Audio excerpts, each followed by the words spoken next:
Pa, malayo pa po ba yung pupuntahan natin? May gitsang oras na po tayong bumabiyahe ah. Malayo-layo pa, anak. Baka mga 2 oras pa tayong babiyahe. Hala, ang tagal pa nun pa ah. Baka mamaya sumuko na tong owner type jeep natin eh. Dahil mapapagod na si Buhawi. May ilalaban pa si Buhawi, anak. Kaya huwag ka mag-alala. Makakarating tayo sa pupuntahan natin na walang aberya. Ang laki talaga ng tiwala nyo dito kay Buhawi ah. Siyempre naman, hindi ka pa nag-aaral nang mabili namin ng mama mo ang sasakyan to. Ilang taon na rin walang mama mo dahil sa sakit. Pero nandito pa rin si Buhawi at service pa rin natin hanggang ngayon. Kung sa bagay, kasi nga po, alagang-alaga niyo po si Buhawi. Kaya po hindi lumalaki ang sira ng sasakyan. Naaayos niyo po agad. Kaya nga, nag-aral din ako ng pagmimekaniko eh. Para kapag may problema si Buhawi, ay ako na mismo ang bahalang gumamot. Ano nga ba lugar yung pupuntahan natin, pa? Sabi ng kumpare ko, bayan daw ng Santa Catalina. Patuloy sa pag-uusap ang mag-ama habang tumatakbo ang sasakyan. Biglang huminto ang owner type jeep. Kasunod ang biglang pag-usok ng makina ng sasakyan.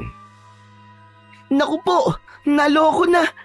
Uminit na ang ulo ni Buhawi, pa. Nag-overheat ang makina. Anak ng teteng, oo. Pa, napagod na po siguro si Buhawi. Kasi kanina pa po. Hala, sige. Bumaba na muna tayo. At nang makapagpahinga na rin si Buhawi. Bumaba ang mag-ama ng sasakyan. Binuksan ni Mang Rodan ang hood ng sasakyan upang sumingaw ito at lumabas ang usok mula sa makina. Kinuha niya rin ang tubig sa driver's seat at binuhusan yun. Nagdagdag din siya ng tubig. Pagkatapos ay iniwan muna ng mag-ama ang sasakyan at naglakad-lakad. Pa, ano na po kayang lugar to, no? Tignan niyo oh. Parang antahimik. Para pong walang nakatira dito, no? Wala akong natatanaw ng mga bahay. Oo nga eh. Tama ka, anak. Parang malayong malayo na to sa mismong bayan. Grabing tahimik dito. Tama ka, anak. Itong sinasabi nila na nakakabinging katahimikan. Maya-maya pa ay may mga ibon na dumating at nagliliparan. Kaya ang katahimikan ng lugar na yon ay napalitan ng ingay mula sa mga huni ng maliliit na ibong lumilipad. Hala pa, tignan nyo. Ang daming ibon. Saan kaya sila galing, no? Ang dami nila, oh, grabe. Baka may mga pugad ng mga ibon na yan dito, anak. O kaya, may lungga sila at doon sila galing. Naaliw ng husto ang mag-ama sa mga maliliit na ibong nagliliparan na tila ba naglalaro. Ang ilan sa kanila ay tila naghahabulan pa. May mga dumapo sa mga sanga ng puno, subalit umaalis din kapag nilalapitan ng ibang ibon. Pasado 4:00 na ng hapon ng mga sandaling yon. Ang totoo ay nagdalawang isip si Rodan sa imbitasyon ng kaibigan dahil nga malayong probinsya ang tirahan nito. Kaya lamang nahiya siyang hindian ang matalik na kaibigan. Kaya kahit malayo ay nagpursigi siyang puntahan at isinama nga si Chico dahil ayaw din ni Mang Rodan na maiwang nag-iisa sa kanilang bahay ang kanyang anak. Maya-maya pa ay nagbalik na ang mag-ama sa kanilang sasakyan. Ganap na ring nakapagpahinga ang sasakyan na pinangalanan nilang si Buhawi. Sana pa, makisama po si Buhawi. Gaya ng sinabi ni Chico, ay nakisama naman ito. Hindi nahirapan ang kanilang ama nang i-start ang sasakyan. Agad naman itong umandar. Kaya naman, napangiti si Mang Rodan dahil alam niyang nasa kondisyon uli si Buhawi. Ayos ka talaga, Buhawi. Antibay mo. Marunong ka talagang makisama. Dapat po talaga makisama siya, Tay. Dahil lagot po tayo kapag di po siya nakisama. Hindi tayo makakarating sa pupuntahan natin. Hindi tayo makakaatid ng binyagan ng anak ng kumpare nyo. Ama ka, anak. Nako, alam mo, kung wala lang akong utang na loob sa kaibigan kong yun, hindi ko pupunta ng binyag ng anak niya kung alam ko lang na ganito pala kahirap ang biyahe. Si Papa talaga oh. Parang gusto niyo pa pong magsisi ah. Eh yun na nga eh. Kung babalik tayo, mukhang mas malayo pa yung lalakbay natin. Kaya tuloy na lang. Saka masarap naman pong bumiyahe pa eh. Nakakatuwang pagmasdan ng magagandang tanawin na dinaraanan natin. Kung sa bagay, para bang sa mga picture ko nga lang nakikita ang ganito kagandang view eh. Tama po kayo pa. Hindi ko nga po alam na meron pa palang ganito kagandang lugar eh. Patuloy sa pagbiyahe ang mag-ama hanggang sa mapansin ni Rodan na wala ng signal ang cellphone na nasa harapan ng manibela. Nako, dead spot na yata itong lugar na to ah. Lalong mahihirapan tayong makontak ang kumpare nyo pa. Hindi niya nabanggit sa akin na walang signal ng cellphone dito sa pupuntahan natin. Nasa syudad kasi siya eh, nang magkausap kami sa cellphone. Sana makarating po tayo sa lugar nila pa. Magtatanong-tanong na lang tayo. Imposible kasing matawagan ko pa siya. Hanggang sa nagsimula ng kumagat ang dilim, patuloy pa ring binabagtas ng mag-ama ang mahabang kalsada. Hanggang ang mahabang kalsada na sementado na binabaybay ng kanilang sasakyan ay biglang naging mabato at maputik. Naku pa, lubak-lubak na po dito ah. Oo nga eh. Putol pala ang pagkakasimento ng kalsada. Kaya lang, wala tayong magagawa kundi tuloy ang biyahe natin. Dahil ito lamang ang daan papunta sa pupuntahan natin. Wala kasing ibang kalsada rito eh. Ito lang yun. Naku, mahihirapan panigurado si Buhawi. Oo nga, sana wag siyang bumigay kahit medyo malubak na. Dahil walang ibang dadaanan, kaya kahit pausad-usad, ay ipinagpatuloy ni Namang Rodan at Chico ang paglalakbay sakay ng owner-type jeep. Nagsisimula na ring dumilim ang kanilang paligid na tanging ilaw mula sa kanilang sasakyan ang nagiging tanglaw nila. Mabagal ang takbo ng sasakyan dahil sa malubak at mabatong daan. Buong ingat ang ginagawang pagmamaneo ni Namang Rodan. Kaya lamang, sa kabila ng kanyang ginagawang pag-iingat, ay hindi pa rin niya napansin ang isang malaking uka sa daan na mayroong tubig. Nag-shoot doon ang isang gulong ng sasakyan. Naku po, ano yun? Naloko na! Tay, bakit ano po nangyari? Ayun, na-shoot ang gulong ni Buhawi sa malalim na lubak. Hindi makaahon. Pilit na iniahon ni Mang Rodan ang sasakyan. Itinodo niya na ang makina upang maalis sa pagkakahulog sa malalim na lubak. Subalit ayaw pa rin nung gumana. Hanggang sa inihinto na lamang ni Mang Rodan ang makina. Saka bumaba ang mag-ama. Paano po yan pa? Anong gagawin natin ngayon? Ang dilim-dilim dito. Nag-iisip ako, anak. Wala pa naman signal ang cellphone ko. Paano tayong makakahingi ng tulong nito? Hindi tayo makakarating sa pupuntahan natin pa. Di po ba bukas na po ng umaga ang binyagan? Dapat ngayong gabi makarating po tayo dun. Oo nga, anak eh. Yun nga din ang iniisip ko. Kung paano tayo makakarating dun. Tsak, hihintayin pa naman tayo ron. Pambihira na yan, oo. Halika, anak. Bakit po pa? Saan po tayo pupunta? Maglalakad-lakad tayo. Magbabaka sakali na may makita tayo na tao na makakatulong sa atin. Pero wala pong mga bahay dito eh. Bahala na. Basta subukan natin maglakad-lakad. Baka may makita tayo. Saglit na bumalik si Mang Rodan sa sasakyan para kunin ang flashlight na naiwan doon. Pagkakuha ay sinimulan na nilang maglakad na walang tiyak na pupuntahan. Sabi nga nito ay magbabaka sakaling may taong makita na maaari nilang hingan ng tulong.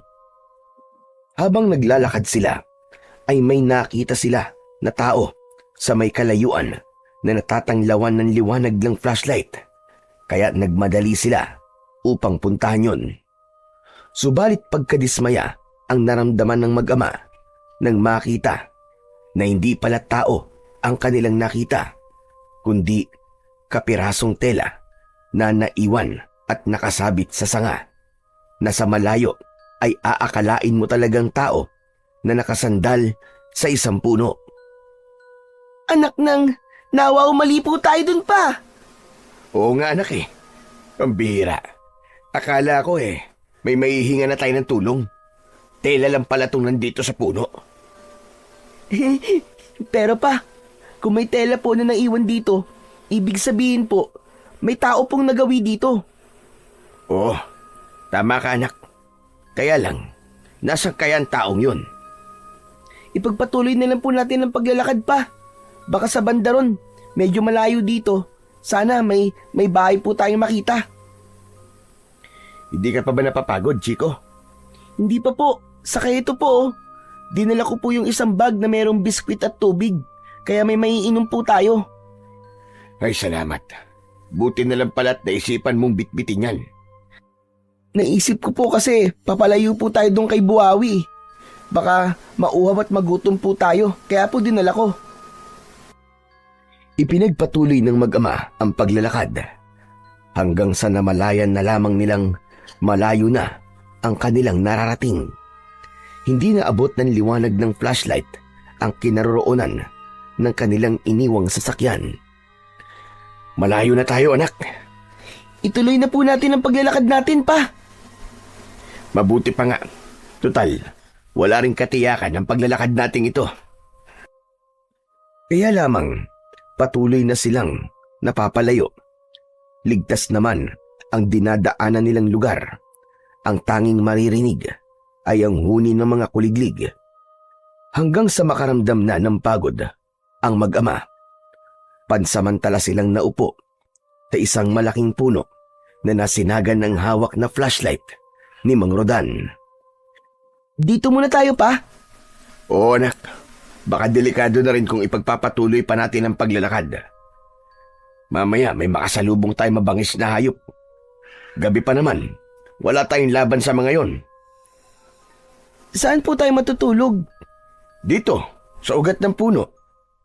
Teka lang, at lalagyan ko ng mga dahon tong nakalitaw na ugat para maaari mong pagpahingan. Inipon ni Mang Rodan ang nakita niyang mga tuyong dahon para merong mahigaan si Chico. O ayan, pwede na yan anak. Pwede ka nang mahiga dyan. Kayo pa, saan po kayo matutulog? Wag mo na akong isipin anak. Basta matulog ka na para makapagpahinga ka kahit papano. Kakain po muna ako nitong biskwit pa para makainom na rin po ng tubig. O sige anak, habang natutulog ka, babantayan kita.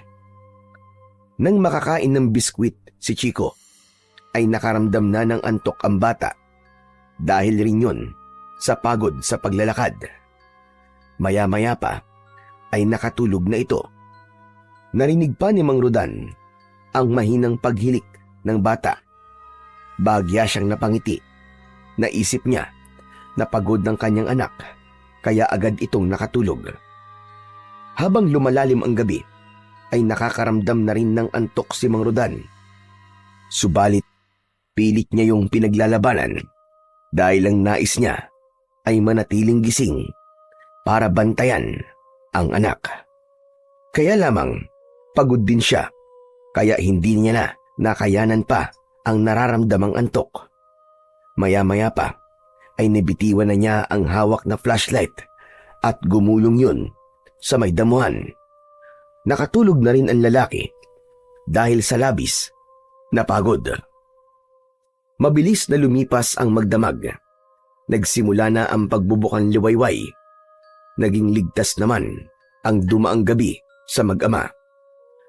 Nagising si Mang Rodan at napaurong siya nang makita ang isang nilalang na nasa kanyang harapan. Sunod na ring nagising si Chico na napangangapa. Nasa harap nila ang isang batang lalaki na kasing edad ni Chico. Teka, sino ka? Shamboy! Shamboy ang pangalan ko! Mukha namang mabait ang batang nagpakilala sa pangalang Samboy. Nakangiti pa ito sa mag-ama. Dito ka ba nakatira, Samboy? Opo, pero medyo malayo pa po ang tirahan namin. Habang kausap ni Samboy ang mag-ama, ay may babaeng nagmamadali na dumating. Ikaw na bata ka. Kung saan ka nagpupunta. Akala ko ikaw na paano ka na. Nakita ng babae ang mag-ama na nasa ilalim ng puno. Sino sila, anak? Ba't kausap mo sila? Nakita ko lang po sila na natutulog po dyan, inang. Sino kayo? At bakit nandito kayo sa ganitong lugar? Masasamang tao ba kayo? Agad na kinuha ng babae ang gulok na nakasabit sa kanyang bewang. Handa niyang undayan ng taga, sina Mang Rodan. Teka, sandali. Hindi kami kaaway at lalong hindi kami masasamang tao. Hindi po kasi makalis yung sinasakyan namin eh. Nashoot po kasi sa lubak yung gulong. Tapos wala po kaming matutulugan. Kaya dito po kami natulog sa ilalim ng puno. Totoo ba ang sinasabi mo, ha, bata? Hindi kayo masamang tao? Hindi kayo mga halimaw? Hindi kayo mga aswang? Aswang? Naku, hindi. Tama ang sinabi ng anak ko si Chico. Nagkaroon lang ng problema sa sasakyan namin. Kaya napilitan kaming matulog sa ganitong lugar. Inang, mukha naman po silang mababait eh. Salamat sa'yo, Samboy ah. Ako nga pala si Chico. Pwede ba kitang maging kaibigan? Oo naman. Inang, kaibigan ko na po si Chico. Kaya wag na po kayo magalit sa kanila.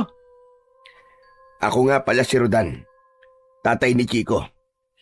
Pwede bang malaman ang pangalan mo? Ni Loisa ang pangalan ko. Nanay ako ni Samboy.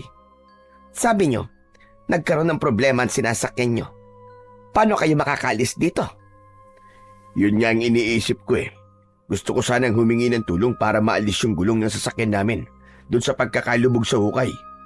Meron kayang pwedeng tumulong sa amin? Ewan ko. Kung maaari silang pakiusapan. Mga kapitbahay mo ba? Mga kababaryo ko. Subukan natin. Maaari ba kaming sumama sa'yo? Wag. Wag na kayo sumama. Bakit?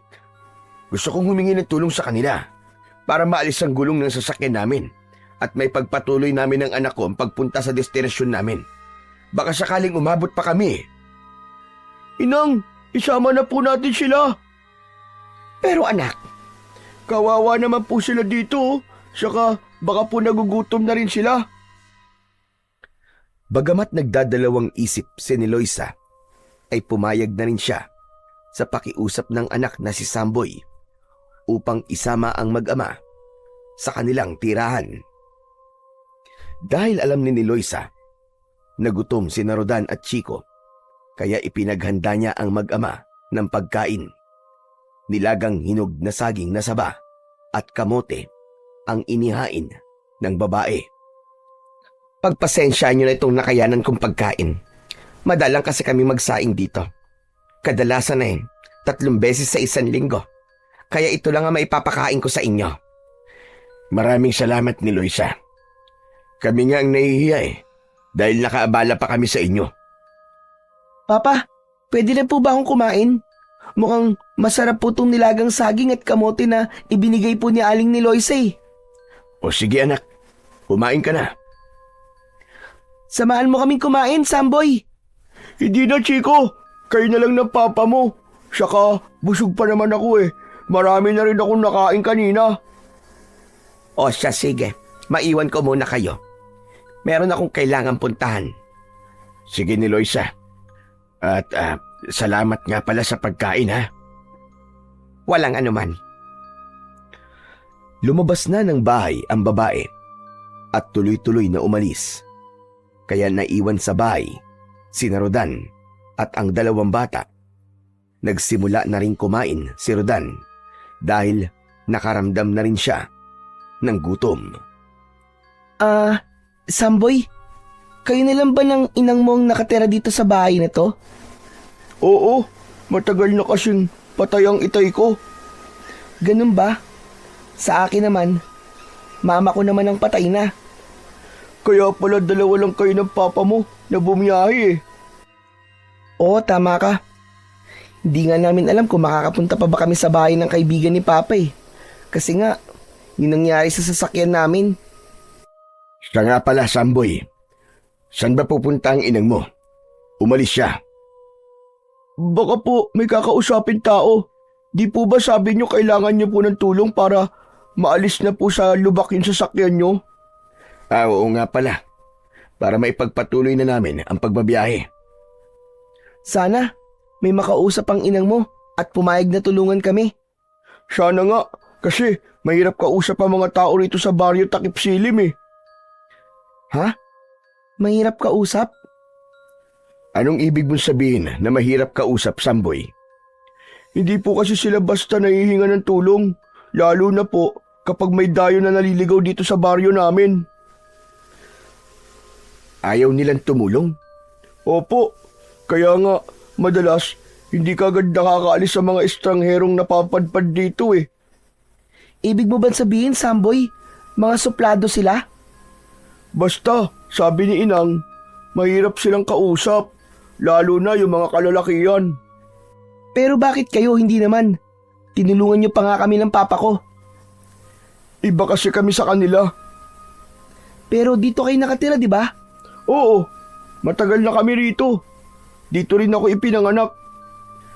Nang matapos kumain, ay nagyaya si Chico kung maaari siyang samahan ni Samboy na lumabas at mag-ikot-ikot. Okay lang ba sa iyo, Samboy? Oo naman, para makita mo rin tong baryo namin. Kaya nagpaalam si Chico sa kanyang papa. Pumayag siya dahil kasama naman si Samboy. Pero mas pinili ni Mang Rodan na manatili na lamang muna sa loob ng bahay. Nakakaramdam kasi siya ng antok. Halos hindi siya makatulog ng maayos ng nakalipas na gabi. Dahil nga mas gusto niyang bantayan ang natutulog na anak. Isa pa, mahirap para sa kanya ang makatulog sa lugar na alam niyang anumang oras ay may kung anong hayop na maaaring umatake sa kanila. Samantala, habang naglalakad ang dalawang bata sa labas, ay may mangilan-ngilan na taga-baryo Takip Silim ang napapatingin sa dalawa. Bago kasi sa paningin nila si Chico, pinagmamasdan nila ang bata at titig na titig. Teka, Samboy, kinikilabutan ako. Bakit, Chico? Natatakot ka ba? Kuwan kasi. Ang sama makatingin ng mga kalugar mo. Masyadong seryoso. Ganun talaga sila, lalo na kapag mga dayo. Para kasing bigla na lamang mananakmal. Nakakatakot. Katulad ba ng ganito? Uy, huwag ka naman ganyan. Lalo mo naman akong tinatakot niyan eh. Masyado ka naman matatakotin. Basta, huwag mo nilang sila pansinin. Hanggat kasama mo ako, walang makikialam sa'yo dito. Kung sa bagay, sa kabisita mo kami, di ba? Kaya sagot mo ako. Parang gano'n na nga. Kasi, niyaya ko kayong pumunta dito sa bahay. Teka nga pala, ba't mo naisipang yayain kami ni Papa sa bahay niyo? Kasi nga, nakita ko na mukha naman kayong mababait. Saka, para may ibang tao kami makausap ni Inang. Bakit? Hindi ba nagsasalita yung mga taga rito sa baryo nyo? Nagsasalita naman. Kaya nga lang, paminsan-minsan lang. Ha? Anong ibig mo sabihin paminsan-minsan? Kasi nga, mas gusto nilang nasa loob lang sila ng bahay. Kung ganun pala, kukonti dito sa inyo mga marites. Ha? Marites? Pangalan yun ng isang kilala ni Ina na pinupuntahan namin minsan? Ang ibig ko sabihin, yung mga babaeng mahihilig magkwentuhan, hindi pangalan. Yung nagchichismisan ba? Marites kasi ang tawag dun sa amin eh. Uy, meron din ganun dito, pero ilan lang. Hindi kasi sila pwedeng magkwentuhan sa labas ng bahay eh. Kasi nga, baka may magalit sa kanila. Delikado. Bakit naman delikado? Baka maging dahilan ng away. Mahirap kasi kapag nag-away-away ang mga taga rito sa baryo Takip Silim. Posibleng mauwi sa patayan. Ha? Ganun sila katatapang? Patayang kagad? Kaya nga hanggat maaari ay walang away na dapat mangyari dito. Kasi magiging magulo at madugo. Nagpatuloy sa paglalakad ang dalawang bata, kaya hindi nila namalayan na malayo na pala ang nararating nila. Samantala, sa bahay kung saan naiwan si Mang Rodan ay nakaidlip na rin siya saglit. Subalit wala pa rin si Neloisa. Hindi pa rin bumabalik ang dalawang bata. Naalala ni Rodan ang cellphone na nasa bulsa ng suot niyang pantalon. Kinuha niya yon para lang madismaya dahil wala talagang signal ang kanyang cellphone at malapit na rin madrain ang battery. Kaya lalo nang siyang nawalan ng pag-asa na may matatawagan para humingi ng tulong. Naisa nang matulog uli ni Rodan nang may maramdaman siyang tila ingay. Subalit mahinang tinig yun. Kaya mula sa pagkakahiga sa isang kawayang upuan ay bumangon si Rodan at sumilip sa labas ng bahay. Nakita niya na may mga taong naroroon. Marahil ay nasa 6 ang bilang ng mga ito. Mga babae at lalaki at nakatingin sa bahay na kinaroroonan niya. Bakit kaya parang nakabantay dito sa bahay ang mga taong yun? Ibinukas ni Mang Rodan ng bahagya ang pinto at nakita siya ng mga taong tila nag-aabang. Matalim ang titig ng mga ito sa kanya. Subalit hindi nila magawang lumapit. Maya-maya pa ay nakita niyang dumating si Neloisa. Dinig na dinig niya na ipinagtabuyan nito ang mga taong tila nagbabantay sa harap ng bahay.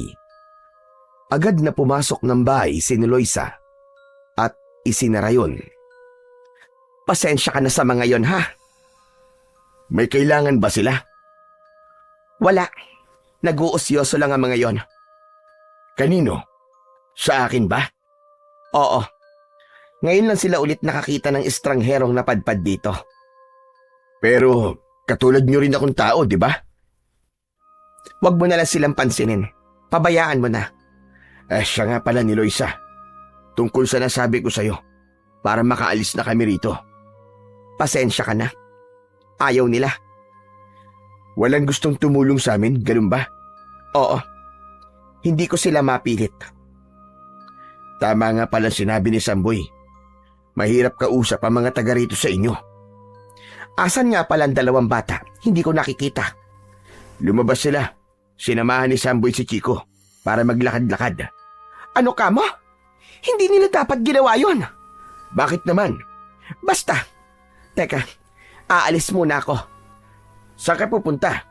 Hahanapin ko ang dalawang bata. Sasamahan na kita. Hindi. Dumito ka lang. At huwag kang lalabas hanggat hindi ako dumarating. Bakit ba ni Loisa? May problema ba? Basta. Sumunod ka na lamang sa bilin ko. Mamalagi ka rito sa loob ng bahay. At huwag na huwag kang lalabas kahit na ano pa ang mangyari. Nagtataka si Rodan sa sinabi sa kanya ng babae. Hindi malinaw sa kanya kung bakit. Kaya lamang, mas alam ni Loisa ang ginagawa niya. Kaya sinunod na lamang niya ito. Hindi lumabas ng bahay si Rodan. Agad namang nakita ni Loisa ang dalawang bata nang hanapin niya ang mga ito. Inang, pauwi na po kayo. Kanina pa ako nakauwi at nalaman ko nga na umalis kayo ni Chico, kaya hinanap ko kayo. Sinamahan po ako ni Samboy na maglakad-lakad po. Hindi niya dapat ginawa yon, Samboy. Nainip po kasi sa bahay si Chico, kaya sinamahan ko lang po. Buti na lang. Walang masamang nangyari sa inyong dalawa. Po, Bakit po? Dahil hindi ka taga rito, Chico. Kasama naman po niya ako, Inang. Kahit na ba? Paano na lamang kung may gumawa ng masama sa inyo? Lalo na kay Chico. Inang, hindi ko naman po hahayaang mangyari yun eh. Siyempre po, ipagtatanggol ko po ang bago kong kaibigan. Hindi yun ganun kadali. Mabuti pa, umuwi na tayo. Aling ni Loisa, nasan po si Papa? Naiwan siya sa bahay. Pinagbawalan kong sumama sa akin. Isinama na ni Loisa ang dalawang bata upang umuwi. Gaya ng bilin ni Loisa kay Rodan, hindi ito umalis ng bahay, kundi na malagi lamang doon. Kung walang tutulong sa amin para maiahon sa malalim na lubak ang sasakyan namin, paano kami makakaalis dito? Hayaan mo, patuloy akong makikiusap na may tumulong sa inyo. Paano kung wala pa rin? Mapipilitan kayong manatili rito hanggang sa makaisip tayo ng ibang paraan. Mukhang hindi na tayo makakarating sa pupuntahan natin, anak. Oo nga po pa eh. Pero okay na rin po yun. Alin ang okay doon, anak? Yun nandito po tayo kina Samboy. Eh di parang nakakapagbakasyon na rin po tayo dito. Habang kausap ni Loisa si Mang Rodan nang may tumawag sa kanya galing sa labas ng bahay. Lumabas siya at nakita niya ang isang lalaki doon. Pamilyar ito sa kanya, kaya lumapit si Loisa. Magandang araw, Saldo. Ikaw pala yan. Magandang araw naman. Bari ba kitang imbitahan ni Loisa? Saan? Sa bahay ni Martin. Gusto kanyang makausap eh. Tungkol naman saan? Sumama ka na lang sa akin para malaman mo. Ang pangalang Martin ay kilala sa baryo, Takip Silim. Isang taong hindi maaaring hindian ni Loisa, kaya wala siyang nagawa, kundi ang sumama kay Zaldo. Hindi na siya nagpaalam pa sa mga kasama niya sa bahay, kundi umalis na siya kasama ng lalaking sumundo sa kanya. Humarap siya kay Martin, gaya ng sinabi ni Zaldo. Mabuti naman at pinagbigyan mo ang imbitasyon ko sa iyo ni Loisa. Makakatanggi ba ako? Kung sa bagay, walang tumatanggi sa sinasabi ni Martin. Ano bang kailangan mo sa akin, Martin? Isang mahalagang bagay ni Loisa. At talagang hindi ka pa rin sumisira sa ating usapan. Alam ko na kung anong ibig mong sabihin, Martin. Dapat lang. Dahil yun naman talaga ang silbi niyo ng anak mo. Alam ko yon. Kaya nga, hindi ka maaaring tumanggi. Naiintindihan mo ba ako? Oo. Naiintindihan ko, Martin. Tahimik lamang si Loisa na nakinig sa mga sinabi ni Martin. Alam niya ang tinutukoy ng lalaking kaharap. Samantala, sa maikling sandali na magkasama ang dalawang bata, ay nagkakasundo sila. Akala mo ay matagal nang magkakilala. May mga bagay silang napagkakasunduan. Ang husay mo pala mag-drawing, Chico. Si Papa nagturo sa akin ito. Kung gusto mo, turuan din kita. Siyempre naman. Hilig ko rin kasi mag-drawing eh. Dito sa papel na wala sulat, dito tayo mag-drawing, dali. Teka, ano bang paborito mong i-drawing? Mga aswang, tapos mga halimaw, tapos ang kalaban nila ay mga superhero. Ha? Talaga? Ganun din ang dinidrawing ko eh. Yung mga superhero tapos kalaban nila mga monster, mga kapre, mga tikbalang, mga diwende, at kung ano-ano pa. Tapos yun nga yung sinabi mo, yung aswang. O sige, simulan na natin mag-drawing. Ikaw ang magdodrawing ng mga superhero, tapos ako naman ang magdodrawing ng mga aswang at monster. Ayos yun. Gusto ko yun. Game na.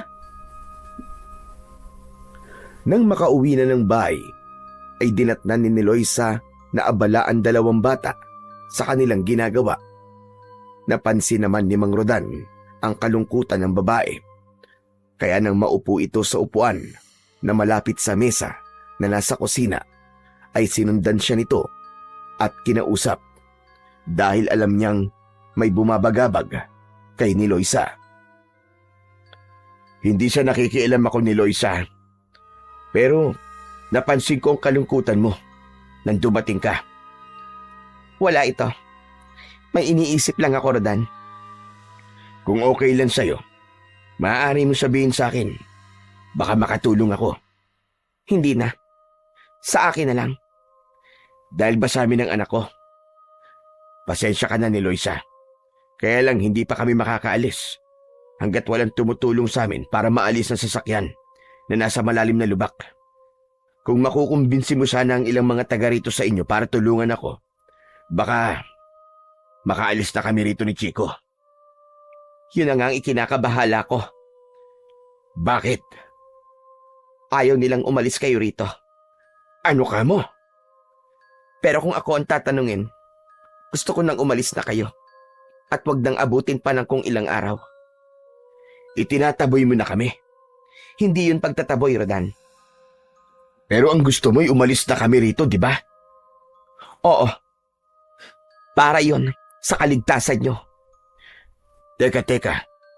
Anong ibig mong sabihin? Hindi kami ligtas rito ng anak ko? Tumayo sa pagkakaupo si Loisa. Iniwasan niya ng sagutin ang tanong ni Rodan. Meron pa pala akong kailangan gawin. Teka sandali ni Loisa. Hindi mo pa sinasagot ang tanong ko. Naguguluhan ako sa sinasabi mo eh. Sinabi ko na ang gusto kong sabihin. Nasa iyo na kung ano ang gagawin mo, Rodan. Iniwan na ni Loisa ang lalaki. Subalit naging palaisipan kay Mang Rodan ang sinabi ng babae. Bagay na lumigalig sa kanya. Samantala, may mahalagang pinag-uusapan sina Martin at Saldo sa isang sikretong kwarto. Saldo, ikaw ang pinagkakatiwalaan ko. Alam ko yun, Martin. At huwag kang mag-alala. Kahit anong mangyari, hindi makakalabas ang anumang usapan natin. Dapat lang, dahil alam mo kung paano ako magalit. Oo, Martin. Kilalang-kilala na kita. Maglagay ka ng mga magmamanman kay ni Loisa. Hindi siya maaaring sumira sa kasunduan. Ako nang bahala doon, Martin. Kapag may napansin kayong kakaibang kilos mula kay ni Loisa na hindi niyo gusto, sabihin niyo agad sa akin. Hindi naman nawala sa isipan ni Mang Rodan ang mga sinabi ni Loisa. Nakikita niya sa babae ang pag-aalala ng kausap niya ito kanina. Nilapitan siya ng anak na si Chico kasama si Samboy. Ipinakita nila kay Rodan ang kanilang mga drawing. Ipinagmalaki yun ni Chico sa kanyang papa. Papa! Tignan niyo po, oh. Ang husay din po ni Samboy. Parehas po kami mahilig mag-drawing. Tapos, tinuruan po ako ni Chico. Ang husay po niya gumawa ng mga superhero. Napansin ni Chico na tila hindi interesado ang kanyang papa sa kanilang mga sinasabi. Papa? Bakit po? May tinatanong ka ba, anak? May iniisip po ba kayo, Mang Rodan? Oo. Pasensya na kayo kung hindi ko ganun narinig ang mga sinabi nyo kanina. At teka, tungkol ba rito sa mga drawing nyo at sinasabi nyo sa akin? Opo, Papa. Kasi po, mahusay din po mag-drawing si Samboy. Sana nga po. Huwag na muna kayong umalis eh. Kasi po, ngayon lang po ako nagkaroon ng kaibigan na kagaya po ni Chico. Hindi ko po kasi kaibigan yung mga bata po dito sa amin. Kakaiba po kasi sila. Kaya ayaw ko rin pong makipagkaibigan sa kanila.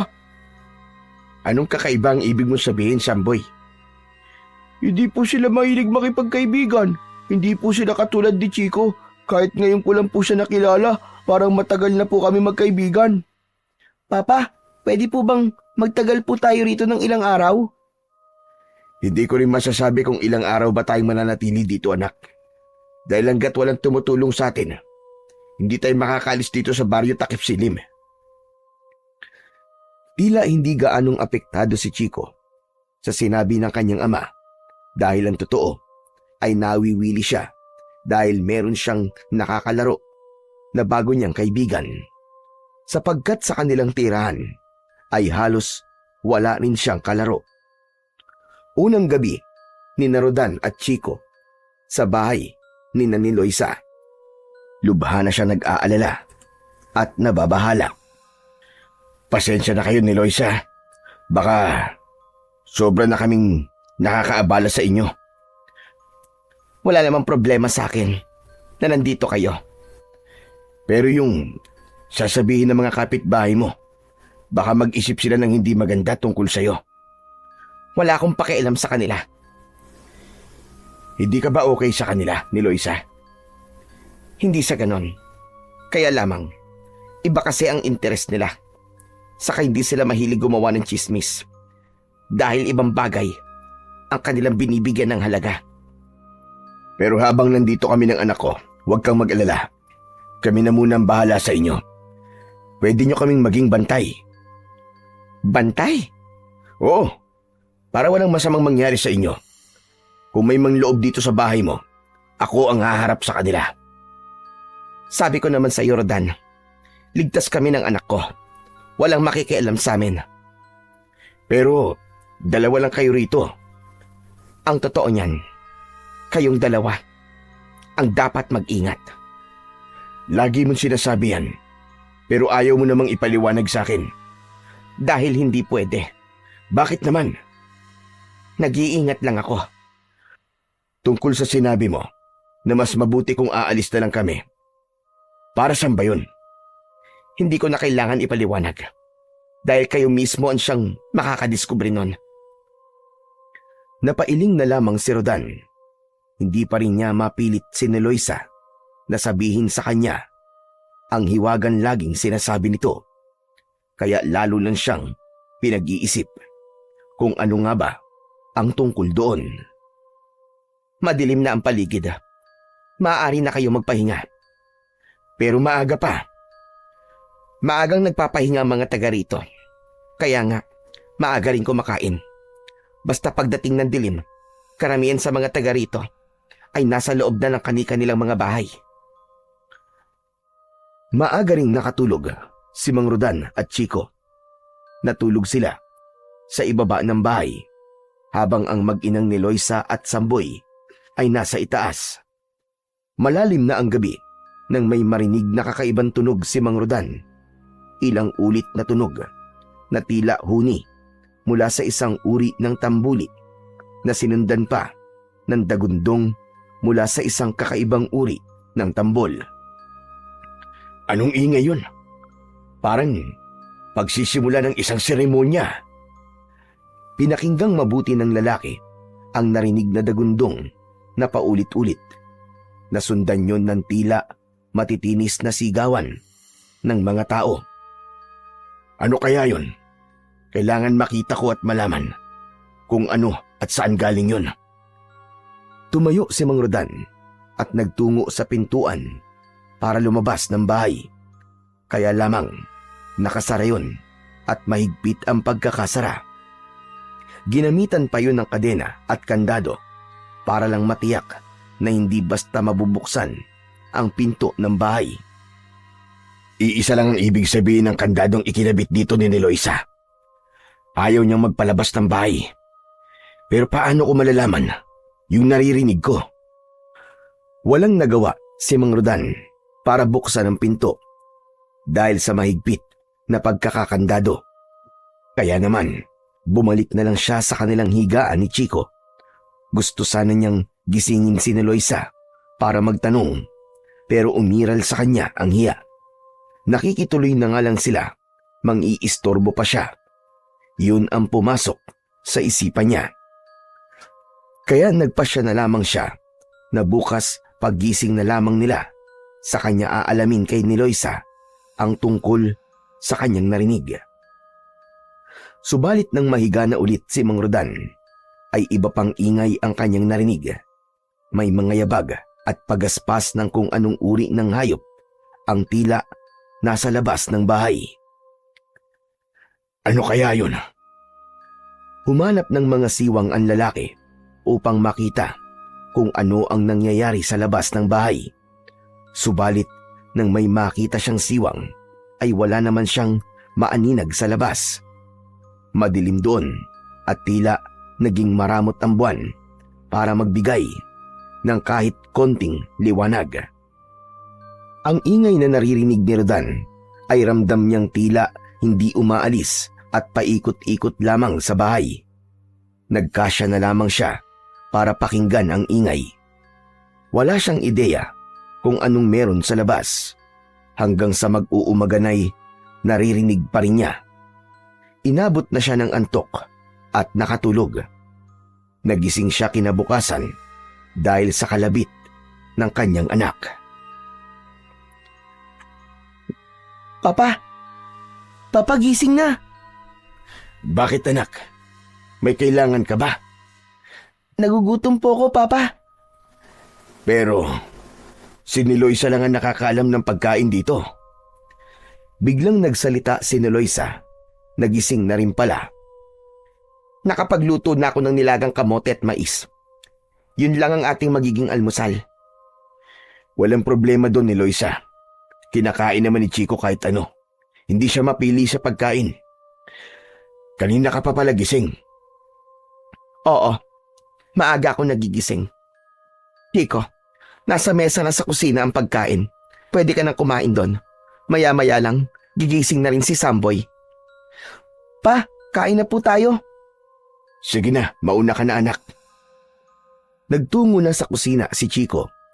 Kaya sinamantala ni Rodan ang pagkakataong yun para makausap si Niloisa.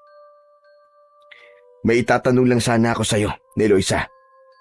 Inaasahan ko na yon. Tungkol ba sa narinig mo kagabi?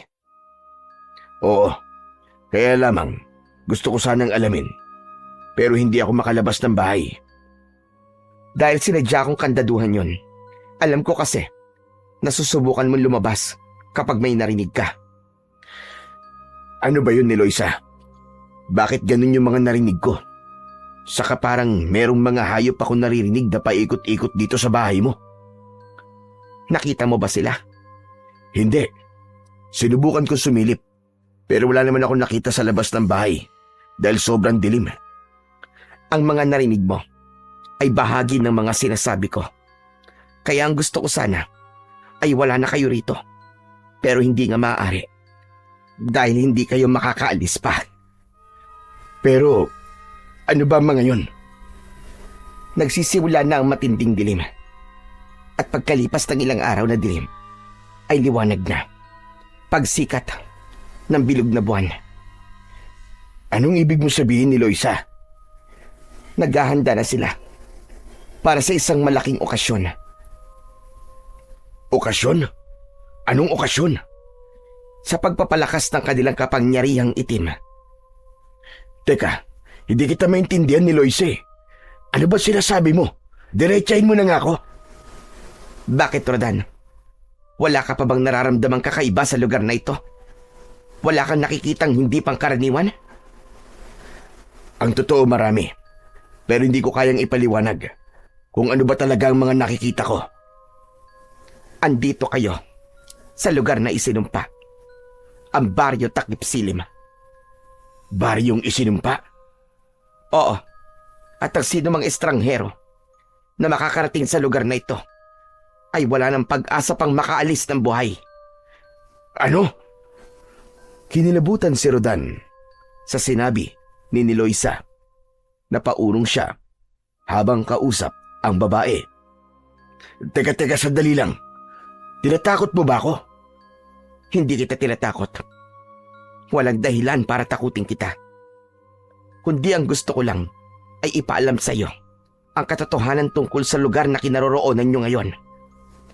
Kung sinabi mong lugar ng mga isinumpa ang baryong to, anong klaseng nilalang ang mga narito? Nilalang mula sa dilim. Alipin sila ng kadiliman. Mga lahing aswang. Nanlaki ang mga mata ni Rodan sa sinabing yon ni Niloisa. Gustong manginig ng kanyang katawan. Ibig sabihin, nasa baryo kami ng mga aswang? Oo. Baryo, kung saan namumungad ang iba't ibang uri ng aswang. Ang mga naninirahan dito ay mga taong isinumpa. Kung ganun, pati kayo ni Samboy. Hindi, Rodan. Maliban sa amin ng anak ko, hindi nila kami kauri. Kaya nga, nagawa naming asikasuhin kayo at pakitaan ng mabuti. Dahil hindi kami kagaya ng mga taga rito sa baryo Takip Silim. Paano nangyari yun? Hindi kayo aswang. Pero nandito kayo mag-ina sa lugar nila. Tapos, walang masamang nangyayari sa inyo. Dahil hindi nila kami maaaring galawin. Kami ng anak ko. Pero bakit nga? Dahil kailangan nila kami ng buhay. Kaya walang sino man ang maaaring gumalaw sa amin. Hindi kita maintindihan ni Loisa. Hindi pa ito ang tamang oras para ipaalam ko sa iyo, Rodan. Kaya nga nag-aalala ko sa inyong mag-ama. Dahil kayo ang target ng mga aswang kagabi. Kalat na sa buong baryo ang tungkol sa estrangherong napadpad dito sa baryo Takip Silim. Tinangay na rin ng hangin ng inyong amoy. Kaya natatakam na sila. Yung narinig kong parang isang pagtitipon na may huni ng tambulit-tambol. Anong ibig sabihin nun? Isang kasiyahan at isang uri ng seremonyas ukol sa kanilang lakas, gaya ng aking nasabi. At ang dugo nyo, ang kailangan nila. Hindi maaaring mangyari yun. Kaya nga gusto ko sana'y umalis na kayo bago pa malaman ng pinuno ng mga aswang. Pero, hindi na maaari. Bakit? Alam na nila ang tungkol sa inyo. Kaya nga ako pinatawag para pigilan ang inyong pag-alis. Kami ang gagamitin ng mga aswang para sa kanilang nalalapit na pagtitipon. Oo, gaya ng kanilang nakagawian at bahagi ng kanilang tradisyon. Dapat silang magkaroon ng alay. Hindi yun mangyayari.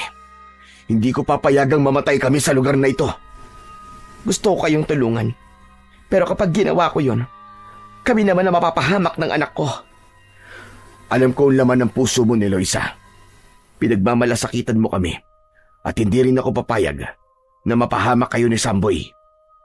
Salamat, Rodan. Salamat. Alam ko may magagawa tayo. Hindi maaaring magtagumpay ang mga aswang na yon sa kanilang masamang pakay. May naisip ka bang paraan? Oo ni Loisa. Paano? Sabihin mo. Kailangan ko ang tulong ninyo ni Samboy. Hindi agad nakasagot si Loisa. Nakaramdam siya ng takot sa anumang balak gawin ni Mang Rodan. Ngayon, naiintindihan ko na kung bakit kailangan mapadpad kami ng anak ko sa lugar na ito.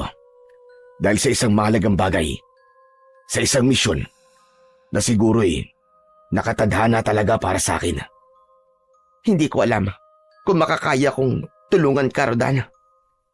Ni Loisa, walang ibang maaaring tumulong sa akin dahil ikaw lang ang nakakaalam ng pasikot-sikot sa baryong ito at nakakakilala sa mga taga rito. Lalo na sa pinuno ng mga aswang na sinasabi mo.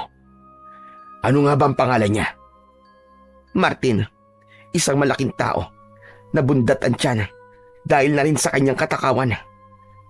Katakawan? Oo, wala siyang kabusugan. Dalawa sila ng kanyang kanang kamay. Si Saldo. Silang nasusunod sa baryong ito. Ginagamit niya ang mga kauri niyang aswang para sa kanilang sariling pakinabang. Ang ibang aswang dito ay mga taong kinamkam nila ang kayamanan at ginawa silang aswang para maging alipin nila. Kung ganun, sila ang dapat mawala. Oo, pero hindi tayo kagad makakalapit sa kanya dahil may mga tuta siya. Ang ibig ko sabihin may mga alipores na pumuprotekta sa kanya. Sila muna ang haharap sa sino mang gustong kumalaban kina Martin at Saldo. Kahit gaano pa sila kalakas, kahit na makapangyarihan sila, meron silang magiging katapat. Sana nga, Rodan. Sana nga. Dahil matagal ko na rin gustong mawakasan na ang kanilang kasamaan. Lalo na't ang huli kong nalaman ay nagbabalak sila na lalo pang palaganapin ang kanilang hukbo. Ibig sabihin sasakupin na rin nila ang ibang lugar. Tama ka. At kapag nangyari yon, lalo lang lalaganap ang kasamaan At kawawa ang mga pangkaraniwang tao. Gagawin nilang mga aswang ang mga yon dahil sa ambisyon ni Martin na mamuno ng higit pa dito sa baryo Takip Silim, kundi ng isang malaking hukbo. Kaya nga nakikiusap ako sa iyo ni Loisa. Magtulungan tayo. Sa pag-iisa ni Rodan ay napapaisip siya kung tama nga ba ang kanyang naging desisyon. Pangungunahan niya ang paglipol sa mga aswang sa baryo Takip Silim. Kaya lamang sa papanong paraan. Alam niyang gusto lang niyang bigyan ng pag-asa si Loisa na may paraan pa para matapos ang malaking problema niya. Maging ang masugpo ang kasamaang pilit na pinapalawak ng mga aswang sa baryong yun. Habang nag-iisip, ay naalala ni Mang Rodan ang isang pangyayaring matagal na rin ang nakalilipas. Noong kabataan pa niya, ay mahilig siyang maglakbay hanggang sa nakarating siya sa isang bayan sa Zamboanga. Napadpad siya sa isang gubat dahil sa pangangaso. Subalit hindi inaasahan ay inatake siya ng isang tigre sa gubat. Buong akala niya ay katapusan niya na yon. Iniwan siya ng mabangis na hayop na duguan. Subalit may buhay pa siya nun. Hanggang isang matandang lalaki ang nakakita sa kanya. Tinulungan siya at iniuwi siya sa yungib na tirahan. Ginamot siya doon hanggang sa gumaling. Ilang buwan din ang naging pananatili niya sa gubat kasama ang matandang lalaking tumulong sa kanya. Ang pangalan nito ay si Apo Lucas. Magaling na ang mga sugat mo, Rodan. Utang ko po sa inyo ang ikalawang buhay ko, Apo Lucas. Kung hindi po dahil sa inyo, baka pinaggutay-gutay na po ang katawan ko ng mabangis na hayop na yun. Pinagkadya ng tadhana na mapadaan ako sa lugar kung saan ka naroon. Siguro nga po, dahil ang gusto ng may kapal ay mabuhay pa po ako. Tama ka, dahil may plano pa siya sa'yo. Ano po kaya ang plano sa akin ng may kapal, Apo Lucas? Darating din ang araw na malalaman mo yun, Rodan. Maraming salamat po sa pag-aalaga niyo po sa akin. Hindi ko po alam kung paano po ako makakaganti sa inyo, Apo Lucas. Ginagawa ko ang pagtulong sa aking kapwa na walang hinihintay na kapalit. Masaya ko sa ginawa ko dahil nailigtas ko ang buhay mo. Apo Lucas, gusto ko nang bumalik sa syudad. Ikaw ang bahala. Gusto ko sana kayong isama, Apo Lucas. Iwan niyo na po ang buhay niyo rito sa gubat. Salamat na lang, Rodan. Pero hindi ko matatanggap ang iyong alok. Ayaw niyo pong umalis dito? Tanggap ko na ang uri ng buhay na meron ako. Ang gubat na ang aking mundo. Pero may mas magandang buhay pa po sa syudad. At ako po ang bahala sa inyo. Matanda na ako. At ang syudad ay para lamang sa mga kabataan. Sa mga nagsisimula pa lang. Hindi sa katulad ko na naghihintay na lamang ng takdang oras. Kung talagang yan na po ang desisyon nyo, hindi ko na po kayo pipilitin. Lalo na kung mas masaya po kayo rito sa gubat. Tama ka. Ang kasiyahan ko ay ang mga simpleng bagay. Siya nga pala, bago ka umalis, meron akong ibibigay sa'yo. Ano po yun, Apo Lucas? Mula sa suot na lumang pantalon, ay inalis ni Apo Lucas ang isang lumang sinturon. Gawa yun sa balat ng hayop. Iniabot yun ng matanda kay Mang Rodan. Para sa'yo. Kunin mo ito. Pero sa inyo po ito, Apo Lucas. Ibinibigay ko na sa'yo ngayon. Bakit po? Mas kailangan mo to, Rodan. Dahil nakikita ko, marami ka pang gagawin sa buhay mo. Maraming salamat po. Hayaan niyo po. Papakaingatan ko po ang sinturon na ito. Huwag mong kalilimutang isuot yan.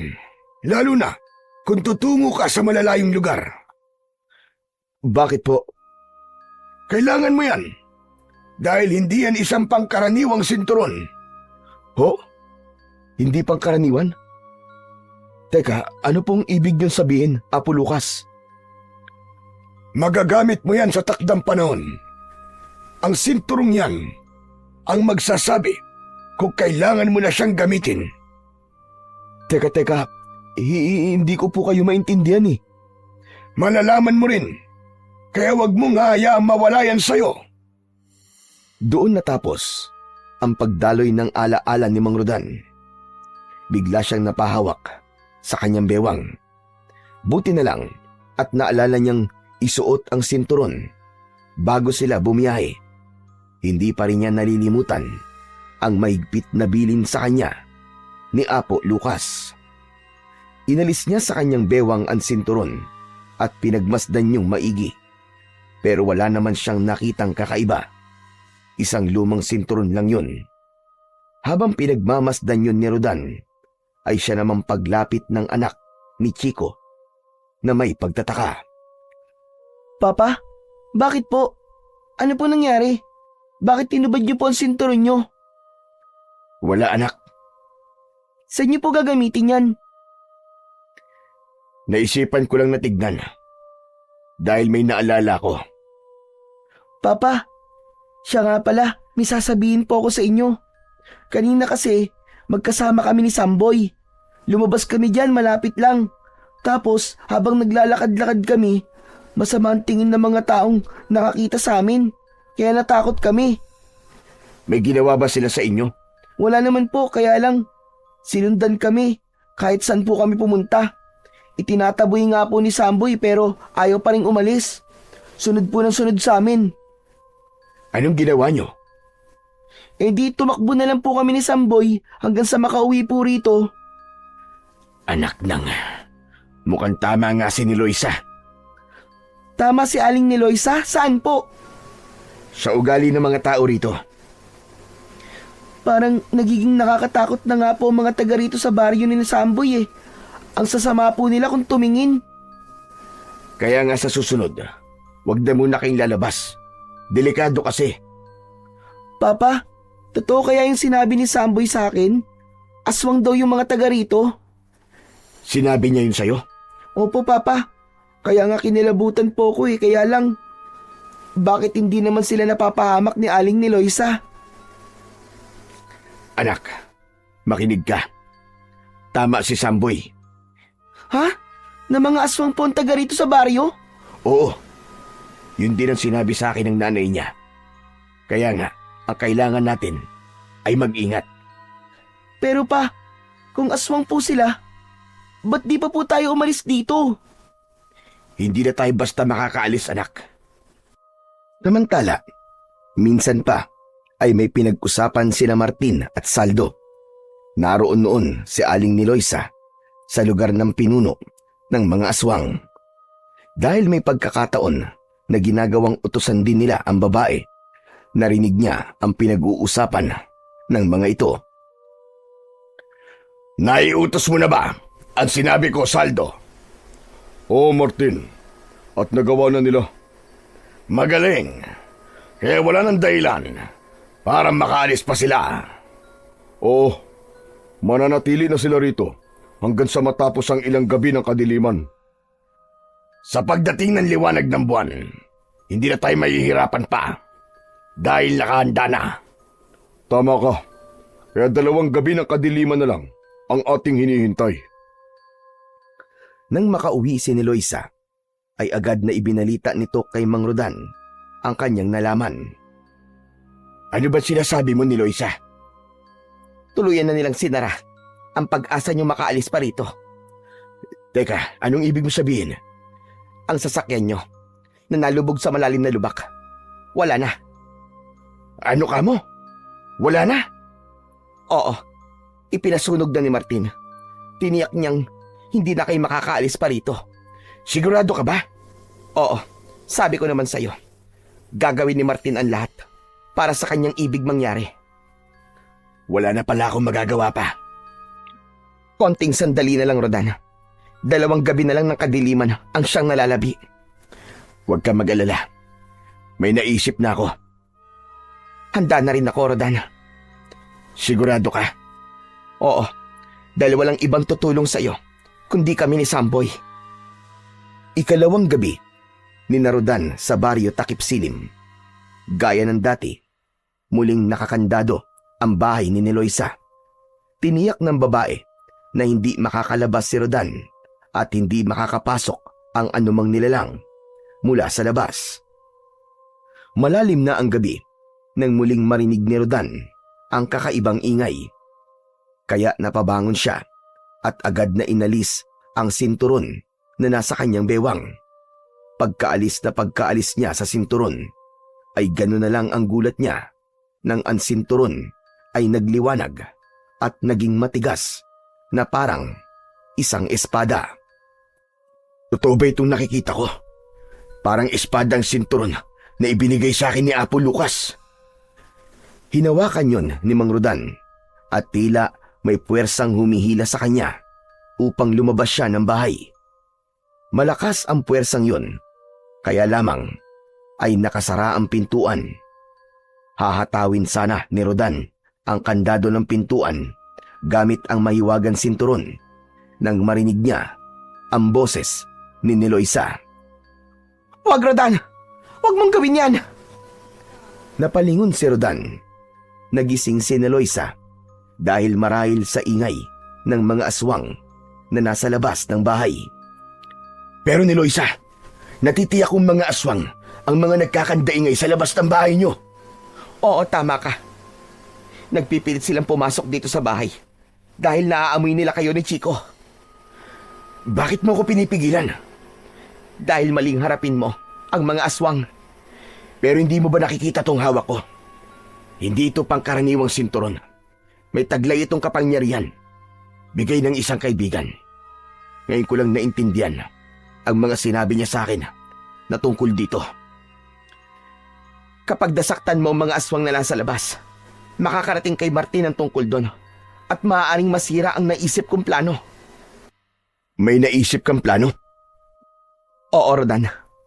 Mas magiging mainam kung sa huling araw ng kadiliman, gagawin natin ang paglipol sa mga aswang kung saan naroon ang lahat ng kampo ng dilim. Mukhang may punto ka ni Eloisa.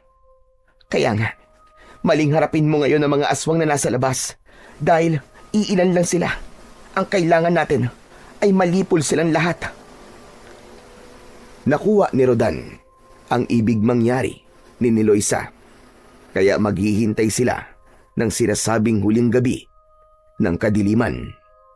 Bago dumating ang naturang sandali na sinabi ni Eloisa na gabi ng kadiliman, ay nagplano sila ni Rodan. Hindi na nila maaaring itago pa sa mga bata ang tungkol sa bagay na yon.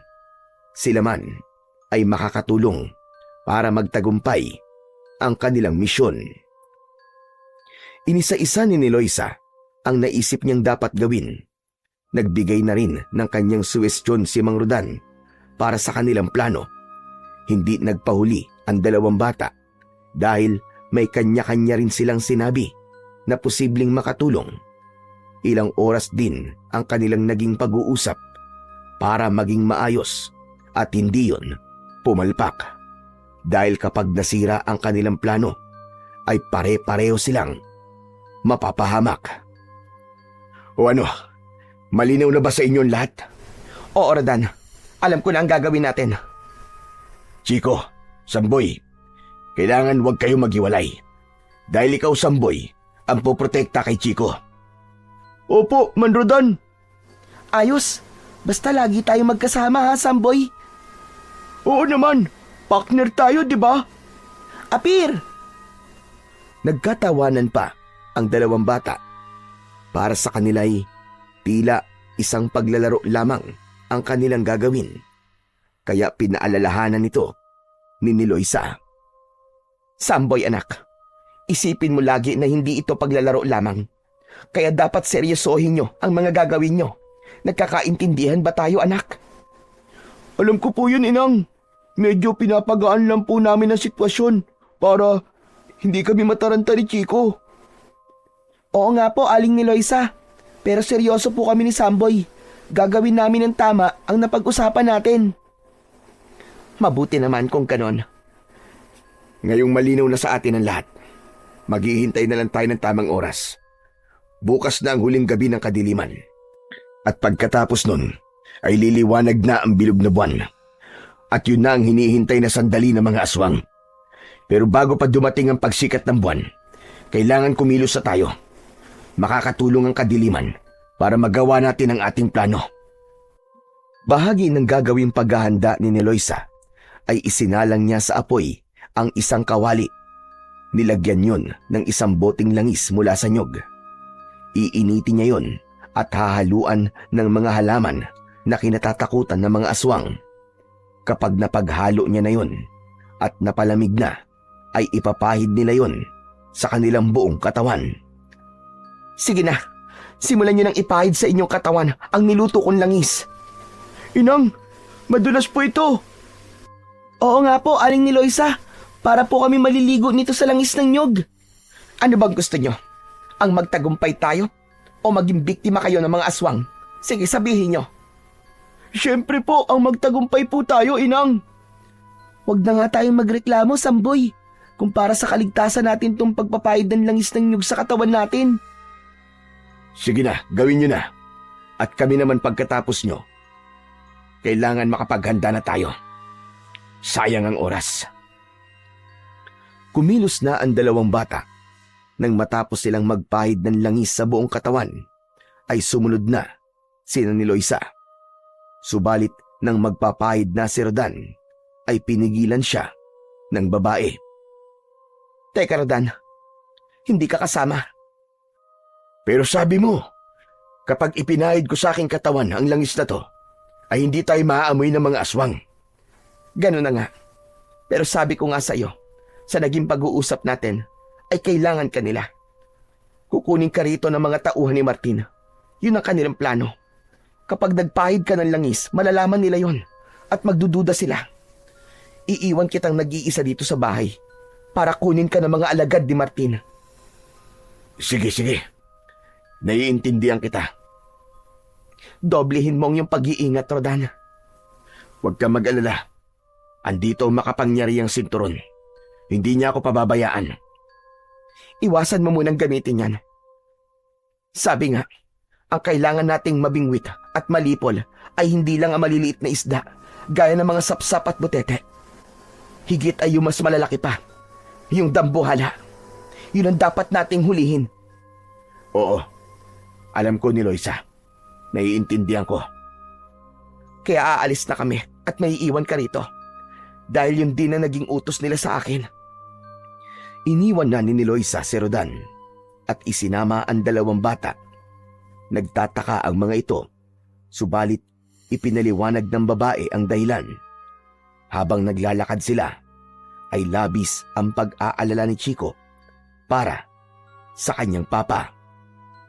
Aling Niloisa, okay lang po ba talaga dun si Papa? Oo, Chico. Walang masamang mangyayari sa kanya. Magtiwala ka. Saka di ba, sabi niya may taglay siyang sandata laban sa mga aswang. Oo, yung sinturon niya yun, Samboy. Kaya hindi ka dapat mag-alala sa papa mo. Sige na nga, saka ipagpipray ko na lang si Papa na sana walang masamang mangyari sa kanya. Oo, tama yun. Sasamahan pa kita, Chico. Parehas tayo magdadasal. Samantala, sa lugar ng mga aswang na pinamumunuan ni Martin at Saldo, Magpadala ka ng mga tao na magpapaalala kay ni Eloisa. Oo, Martin. Gagawin ko. Kailangan makuha na natin ang estrangherong yon. Uunahin natin ay ang lalaki. Dapat na siyang madala dito sa atin para sa ating pagtitipon bago pa matapos ang gabi ng kadiliman. nag-iisa na si Rodan sa bahay ni Eloisa nang maramdaman niyang may mga yabag na dumating. Isa lang ang naisip niya, dumating na ang mga tauhan ng pinunong aswang para kunin siya. Gagamitin siya para gawing alay sa pagtatapos ng gabi ng kadiliman. Malayang nakapasok ang mga inutusang tauhan. Teka, sino kayo? Anong kailangan nyo? Huwag ka na magtanong. Kayo ba ang inutusan ni Martin at Saldo? Sabi naman sa'yo, huwag ka na magtanong. Tumahimik ka na lang. Hinawakan ng dalawang lalaki ang magkabilaang kamay ni Rodan. Isa ang naglagay ng takip sa kanyang mata at meron ding nagtali sa kanyang mga kamay. Teka, saan niyo ako dadalhin? Ang kulit mo rin ano? Sabi ko na huwag ka na magtanong eh. Nagpupumiglas si Mang Rodan, kaya nahirapan ang mga lalaki na dalhin ito. Kaya isang malakas na suntok sa sikmura ang pinakawalan nito. Labis na nasaktan si Mang Rodan. Nanghina ang kanyang katawan at nawalan ng malay. Dahil nawalan na ng malay si Mang Rodan, ay malaya na nila itong nabitbit. Inilabas siya ng bahay at isinakay sa isang kariton na hinila naman ng kalabaw. Saka dinala sa lugar ni na Martin. Mula sa kalayuan ay nakita ni na Niloisa at dalawang bata ang ginawang pagkuha ng mga tauhan ni Martin kay Mang Rodan.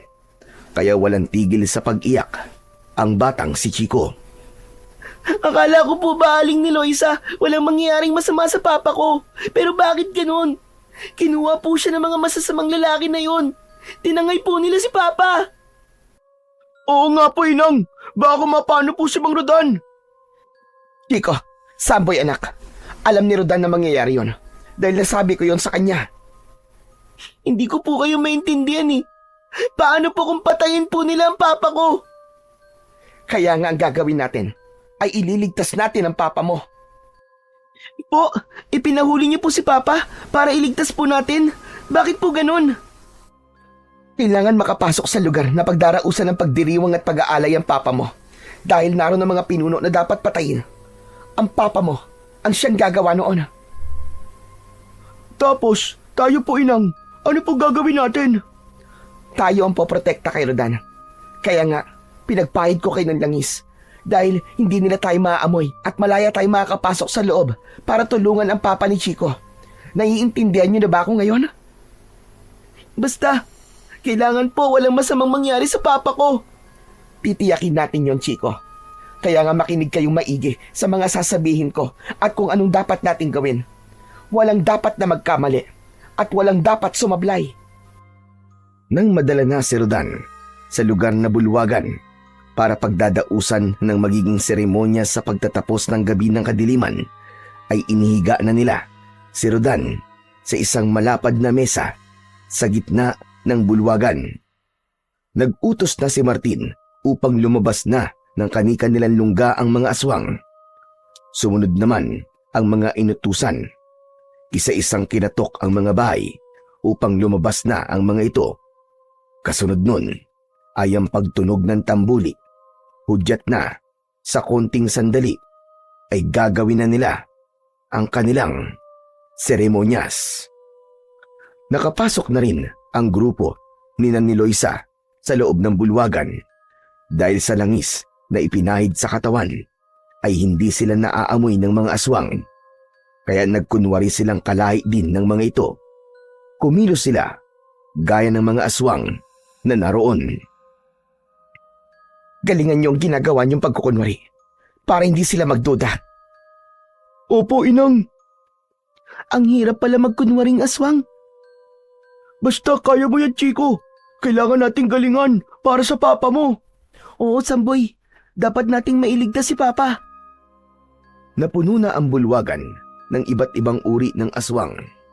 Samantala si Rodan na nasa gitna ng isang lamesang kahoy ay tinakpan ng isang itim na tela. Wala pa rin itong malay. Patuloy ang pagtunog ng tambuli na sinundan ng sunod-sunod na tunog ng tambol. Pahiwatig na malapit na ang pagsisimula. Ang kadiliman ay lalong namayani. Walang liwanag na makikita mula sa bulwagan. Ang nagiging tanglaw lang nila ay ang maliit na liwanag mula sa mga sulo na naroroon. Subalit hindi sapat yun upang magbigay ng tanglaw sa kanilang bulwagan. Labis na ang pag-aalala ni Niloisa dahil tanaw niya na hindi gumagalaw si Rodan sa ilalim ng itim na tela. Kaya inutusan niya si Samboy. Anak, Kailangan makalapit ka kay Rodan. Po, anong gagawin ko, Inang? Kailangan gisingin mo siya. Mukhang matindi ang ginawa sa kanya ng mga alagad ni Martin. Kaya hanggang ngayon ay wala pa rin siyang malay. Sige po, Inang. Gagawin ko po yun. Ipaamoy mo kay Rodan ang halamang ito upang magkaroon siya ng malay. Kapag nagkamalay na siya, sabihin mong maghanda na siya dahil sa maikling sandali ay magsisimula na ang seremonyas. Gagawin na siyang alay. Hindi dapat maibaon sa katawan niya ang balaraw ng kadiliman. Dahil kapag naibaon yun sa katawan niya, wala na tayong magagawa pa para iligtas siya. Naku po, sinasabi ko na nga ba eh. Mapapahamak talaga ang papa ko. Chico, akong bahala. Kaya nga pupuntahan ko ang papa mo para magising na siya at hindi magawang sakta ni Martin. Galingan mo, Samboy ah. May tiwala ako sa iyo, partner. Oo, partner. Huwag ka mag-alala. Matatapos natin ang misyon na ligtas ang papa mo. Umalis na si Samboy para sundin ang utos ng kanyang inang si Eloisa. Dahan-dahan ay lumapit si Samboy sa kinaroroonan ni Mang Rodan. Tama ang inang niya. Wala pa rin itong malay. Nagtago si Samboy sa ilalim ng mesa at ng itim na tela. Ipinaamoy ang halamang ibinigay sa kanya ng kanyang inang. Saglit pa ay nagising na nga si Mang Rodan. Sino ka? Mang Rodan, huwag po kayo maingay. Si Samboy po to. Inutusan po ako ni Inay para gisingin ka dahil magsisimula na po ang seremonya. Napahaba ba ang tulog ko? Diyos ko, salamat. Ginising mo ako, Samboy. Sige po, kayo na po ang bahala. Kailangan ko na pong bumalik kina Inang. Si Chico, ang anak ko, nasan? Kasama po namin siya. Pero wag po kayo mag-alala, okay po si Chico. Kami po ni Inang ang bahala sa kanya. Wag na wag niyong pababayaan ang anak ko. Nakikiusap ako sa inyo. Opo, kami pong bahala kay Chico. Yun ang huling sinabi ni Mang Rodan bago siya tuluyang iniwan ni Samboy. Subalit hindi pinayagan ni Rodan na umalis ang bata. Bakit niyo po hinawakan ang kamay ko, Mang Rodan? May ibinulong si Mang Rodan kay Samboy. Nanlaki ang mga mata ng bata sa sinabi nito. Nagdadalawang isip si Samboy sa ibig mangyari ng tatay ni Chico. Pero, Mang Rodan, ako ang bahala sa'yo. Hindi kita pababayaan. Pero, hindi po yun ang plano niyo ni Inay, di ba? Alam ko, kailangan baguhin ang plano para sa ating kaligtasan. Pangako, ako ang bahala sa'yo. Hindi kita hahayaang mapahamak. Dahil sa pakiusap ni Rodan, ay napapayag niya si Samboy. Pero gaya ng kanyang ipinangako, hindi niya pababayaan ang bata. Patuloy na lumipas ang mga oras. Sumapit na ang takdang sandali para sa gagawing seremonyas ng grupo ng mga aswang. Hindi mapakali si Eloisa dahil hindi pa bumabalik ang anak na si Samboy. Bakit wala pa siya hanggang ngayon? Oo nga po, Aling Eloisa. Hindi pa po bumabalik si Samboy. Ano na kaya ang nangyari doon? Malinaw naman ang biling ko kanina. Nagigisingin lamang niya si Rodan at bumalik na siya rito. Subalit, bakit hindi pa siya bumabalik hanggang ngayon? Muli nang tumunog ang tambuli at tambol. Mas naging maingay ang bulwagan dahil sa pagsisimula ng seremonya ng mga aswang. Umakyat na sa isang maliit na entablado ang pinuno ng mga aswang na si Martin, kasama ang kanang kamay nito na si Saldo. Ngayon na ang gabing ating pinakahihintay. Sa pagtatapos ng gabi ng kadiliman, ay iaalay natin sa dilim ang isang nilalang. Kaya salamat sa iyo, Eloisa, dahil hindi mo binibigo ang lipi ng mga aswang. Ikaw ang nagdadala ng taong magiging alay at hindi ka pa pumapalpak kailanman. Ibinigay ni Saldo kay Martin ang isang balaraw. Humalakhak pa si Martin nang hawakan niya yon. Dinilaan pa ang talim nito. Sa dugo ng estrangherong dumating dito sa ating baryo na nasa mesang yan, muling mananariwa ang ating lakas at kapangyarihan. Kaya ihanda ang drum ng alak na haluan ng dugo ng estranghero. Pagkatapos, sama-sama tayong iinom at magsasaya. Nagsigawan at nagpalakpakan ang mga aswang na pinamumunuan ni Martin. Saldo, alisin na ang itim na telang nakatakip sa estranghero. Muling nagsigawan ang mga kampo ng dilim. Subalit nang alisin ni Saldo ang talukbong na telang itim sa nilalang na kanilang magiging alay, ay ganoon na lamang ang pagkagulat nila. Samantala, mula sa hindi kalayuan ay pinagmamasdan ni Niloisa at Chico ang mga nangyayari. Parang sinakal at sinuntok ang dibdib ni Niloisa nang makita niya ang anak na si Samboy ang nakahiga sa malapad na lamesa. Wala roon si Rodan na gaya ng kanilang plano at nalalaman. Aling Niloisa, kaya pala di nakakabalik si Samboy. Siya pala yung nakahiga doon na natatakpan ng telang itim, hindi po si Papa. Anong kalokohan ito? Bakit ginawa yun ni Rodan? Samantala, napaurong naman si Martin nang makita na si Samboy ang nilalang na kanilang iaalay. Hindi siya! Hindi siya dapat nakahiga dyan, Saldo! Anong kalokohan ito? Pinagtitripan mo ba ako? Hindi, Martin. Sigurado ko na ang estranghero mismo ang inilagay doon. Pero nasaan nga? Nasaan siya? Hanapin niyo siya. Hindi maaaring hindi matuloy ang seremonyas. Hindi pwedeng hindi makainom ng alak na may dugo ng estranghero ang mga kauri natin. Narinig niyo ang utos si Martin. Kumilos kayo. Hanapin niyo ang estranghero. Tiyak nandito lang siya at hindi pa nakakaalis sa lugar na to. Magmadali kayo!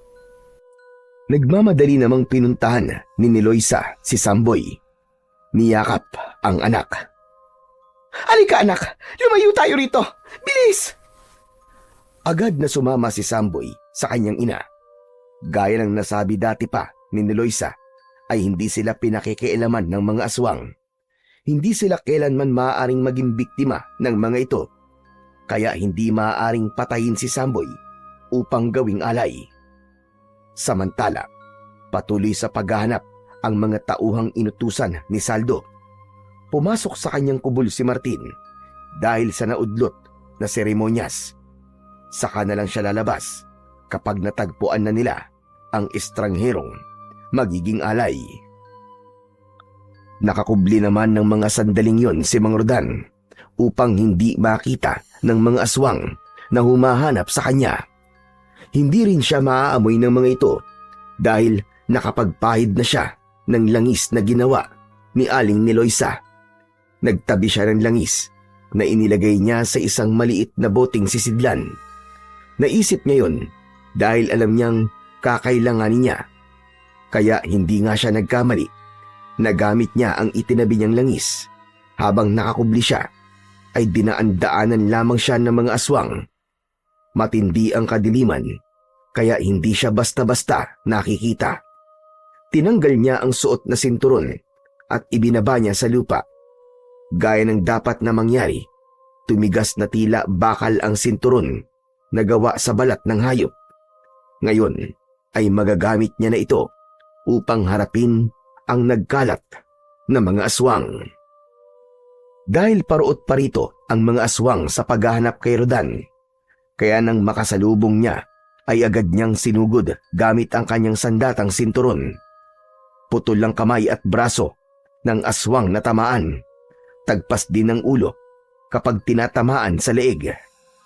Nagkagulo ang mga aswang nang malaman ang nangyari sa kanilang mga kasama. Lahat sila ay nagtulong-tulong upang sunggaban si Mang Rodan, ngunit hindi nila kaya ang lakas at bilis nito sa pakikipaglaban. Hindi lang pala sandata ang silbi nito sinturon na to. May kakaiba ring bilis at lakas na ibinigay sa katawan ko. Sa bawat sugod ng mga aswang, ay tinitiyak ni Mang Rodan na gugulong ang ulo ng mga ito o di naman kaya ay putol ang bahagi ng katawan. Sige! Mga hayop kayo, mga aswang kayo! Lumapit kayo! Para matikman nyo na ang kamatayan nyo!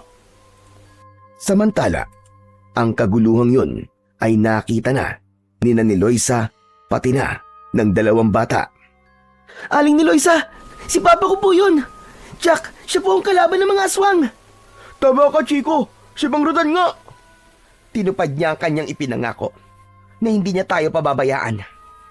Oo nga po, Inang. Pero hindi ko pa rin gusto ang ginawa niya kanina. Inilagay niya sa peligro ang buhay mo. Inang, kaya naman po ako pumayag dahil sabi mo nga, hindi tayo sasaktan ni Martin. Hindi nila tayo magagawang patayin, hindi ba? Kahit na, sobra pa rin ako kinabahan nang makita kita na sasaksakin na sana ni Martin. Kasi nga, Samboy, love na love ka nung nanay mo. Tama ka, Chico. Hindi ko kayang mawala sa akin si Samboy. Siya ang buhay ko. Pero, teka, hindi pwedeng wala tayong gawin. Kailangan natin tulungan si Rodan para maubos na ang mga aswang. Paano po, Aling ni Loisa?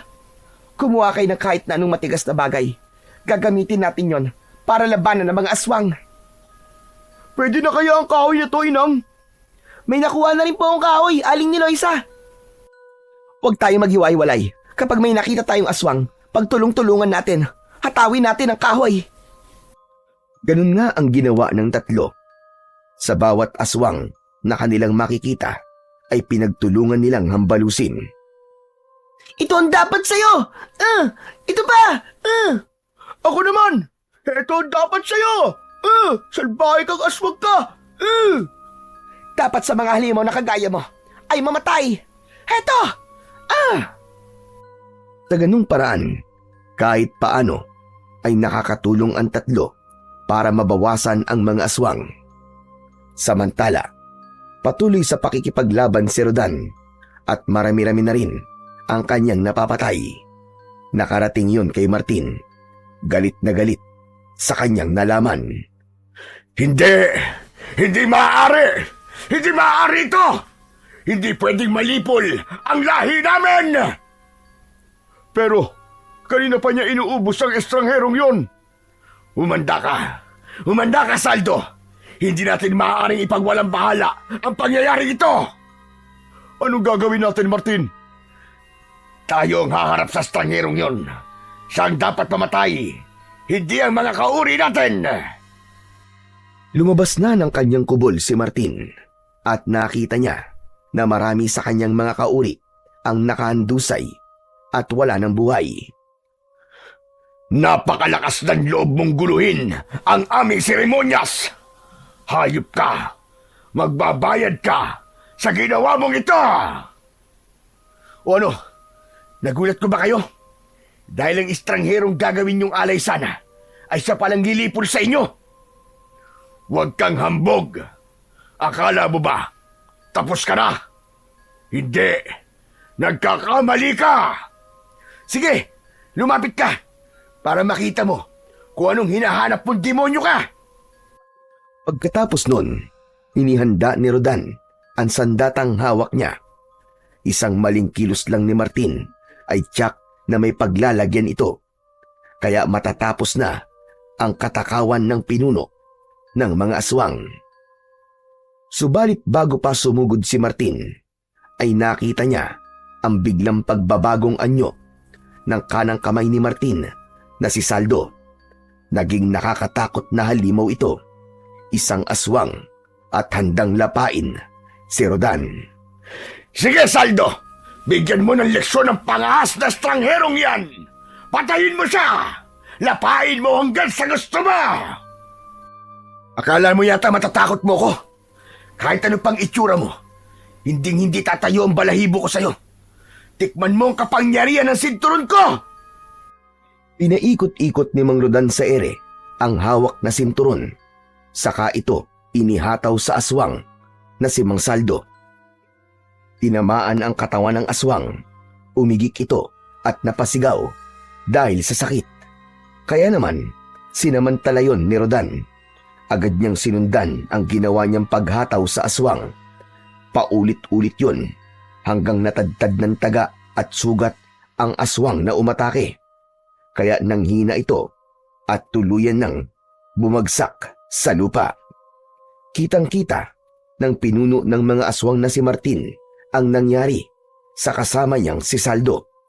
Napaurong ito at naramdaman niyang hindi pangkaraniwan ang lakas ng estrangherong nasa harap niya. O ano? Wala ka ng kawala ngayon, Martin. Ikaw na ang susunod. Nabubulagta sa lupa. Subalit pilit na nagpakita ng tapang si Martin.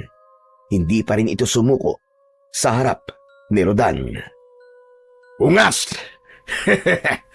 Anong bubulagtaan sinasabi mo? Hindi mangyayari yon, Gunggong. Dahil hindi mo pa lubos na kilala kung sino ang kaharap mo. Wala akong pakialam kung di pa kita ganap na kilala. Ang tanging alam ko lang, kailangan ka nang mawala para matapos ng kademonyohan mo at makaligtas na rin sa kamay mo sila ni Loisa. Ayun sa'yo na ang mag-ina kung yun ang gusto mo. Tutal, napakinabangan na namin siya. Tinugod ni Mang Rodan si Martin. Subalit sa pagsugod niyang yun ay kitang-kita niya ang pagbabago ng anyo ng pinuno ng mga aswang. Naging isang dambuhalang buhaya ito na halos sumabog sa laki ang tiyan. Anak ng, anong klaseng halimaw ito? Isang aswang na naging dambuhalang buhaya? Humahampas pa ang malaki at mahabang buntot ng dambuhalang buhaya. Ginagamit niya yun upang atakihin si Mang Rodan. Subalit mabilis ito at agad na nakakaiwas. Nagwala ang dambuhalang buhaya. Ang bawat madaanan ay winawasak gamit ang kanyang bibig na may malalaki at matatalas na pangil. Dapat akong mag-ingat sa buhayang to, pero hindi ko siya katatakutan. Kaya't tumitsyempo si Mang Rodan kung paano niya aatakihin ang dambuhalang buhayang aswang. Inihanda niya at mahigpit na hinawakan ang kanyang gamit na sandata.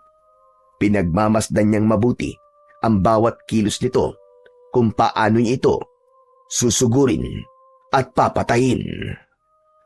Matalas ang tingin ng buhaya sa kanya. Pinag-aaralan din ng buhaya ang bawat kilos ng estranghero.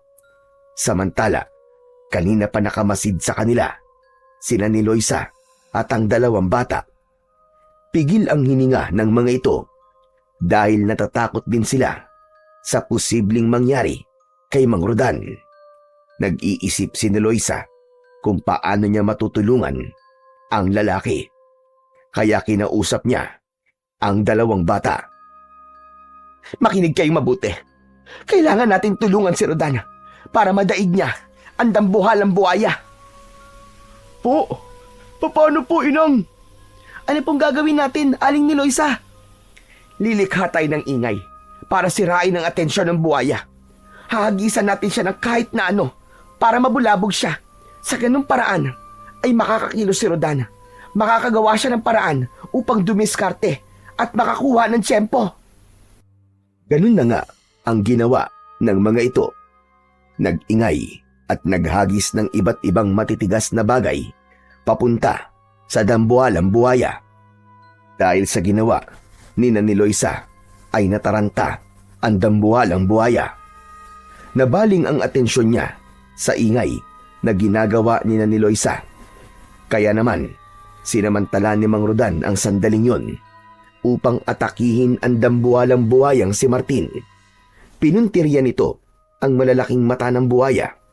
Tinusok niya yon gamit ang kanyang hawak na sandatang sinturon. Buong lakas niyang ibinaon sa mata ng buhaya. Tumalsik pa ang masaganang dugo mula sa mata ng halimaw. Hayop ka! Demonyo ka! Tignan ko lang kung may magagawa ka pa. Ngayon bubulagin na kita. Ngayon naman, ang isa mo namang mata, ang bubulagin ko. Nagwala ang buhaya. Pumipilig-pilig ito, kaya tumalsik si Rodan nang tamaan ng ulo ng buhaya. Subalit agad naman itong nakabangon. Hinugot niya sa mata ng buhaya ang ibinaong sandata. Nagpaikot-ikot ang buhaya. Hindi alam kung saan pupunta. Hindi na ito makakita pa, kaya wala na sa tamang direksyon ang pinupuntahan nito. Habang nagpapaikot-ikot ang buhaya, ay muling humanap ng tiyempo si Mang Rodan. Alam niyang hindi niya kakayaning patayin ito kung itatarak niya ang kanyang sandata sa likod ng buhaya. Masyadong makapal ang balat nito, kaya dapat niyang maitarak ang sandata sa gawing tiyan. Kaya habang nagwawala ang buhaya, ay lumapit si Mang Rodan. Tila nagpapatintero dahil sa bilis ng galaw ng buhaya at maaaring tamaan siya ng buntot. Hanggang sa magkaroon ng pagkakataon ang lalaki, nakatsyempo siya dahil pansamantalang hindi gumalaw ang dambuhalang buhaya. Kaya buong puwersa niyang ibinaon ang armas sa tiyan nito. Pagkabao nun ay iginalaw-galaw niya ang sandata na tila hinahalukay ang tiyan ng halimaw hanggang makalika ng malaking sugat sa tiyan. Mula sa malaking buta sa tiyan ay umagos ang masagana at malansang dugo ng buhaya. Dahil sa pangyayaring yon ay nanahimik ito na tila ba nakaramdam ng panghihina. Maya-maya pa ay tuluyan na itong tumahimik. Ganap ng pumayapa ang buhaya. Patay na ito. Wala ng buhay ang pinuno ng mga aswang na naging buhaya na si Martin. Nang makita naman ni Loisa na ligtas na sila, ay masaya silang lumapit kay Mang Rodan. Napakahusay mo, Rodan. Nagawa mo. Napatay mo ang mga aswang. Pati na ang pinuno nilang si Martin. Wala na rin. Malaya na ang baryong ito. Ang galing niyo po, Mang Rodan. Para po kayo superhero. Siyempre, papa ko yan eh. Magaling talaga at matapang. Kung ano man yung nagawa ko, dahil na rin yun sa tulong nyo. Maging sa tulong ng mahiwagang sinturon na ito.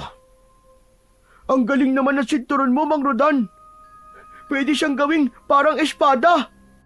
Parang sandata talaga ng mga superhero. Dahil wala ng panganib, kaya bumalik na sa dati ang sinturon at isinuot na yon ni Mang Rodan. Wala na ang kinakatakutan nyo ni Loisa. Ligtas na kayo ni Samboy. Salamat, Rodan. Magkakaroon na rin kami ng kalayaan at makakaalis na sa lugar na ito. Ayaw na naming manirahan sa isinumpang lugar na ito. Huwag kayong mag-alala. Akong bahala sa inyo. Sa pag-alis namin dito, ay kasama kayo ni Loisa. Tutulungan ko kayo magsimulang muli. Siya nga pala, hanggang ngayon hindi mo pa rin sinasabi kung bakit hindi kayo maaaring saktan at patayin ng mga aswang. Pati na ng pinuno nila na si Martin. Ano bang meron sa inyo ni Loisa? Dahil kapatid ko si Martin, kadugo ko siya at hindi niya maaaring dungisan ng dugo namin ni Samboy ang kanyang mga kamay. Nasira ang relasyon namin magkapatid nang piliin niyang maging aswang sa kagustuhang maging pinuno at gamitin ang mga aswang na yon sa kanyang sariling kapakinabangan. Pero sa sinapit niya ngayon, wala akong pinanghihinayangan dahil siya ang pumili ng kanyang ikakapahamak. Tama lang na pagbayaran niya ang lahat ng kanyang mga naging kasalanan at kademonyohan.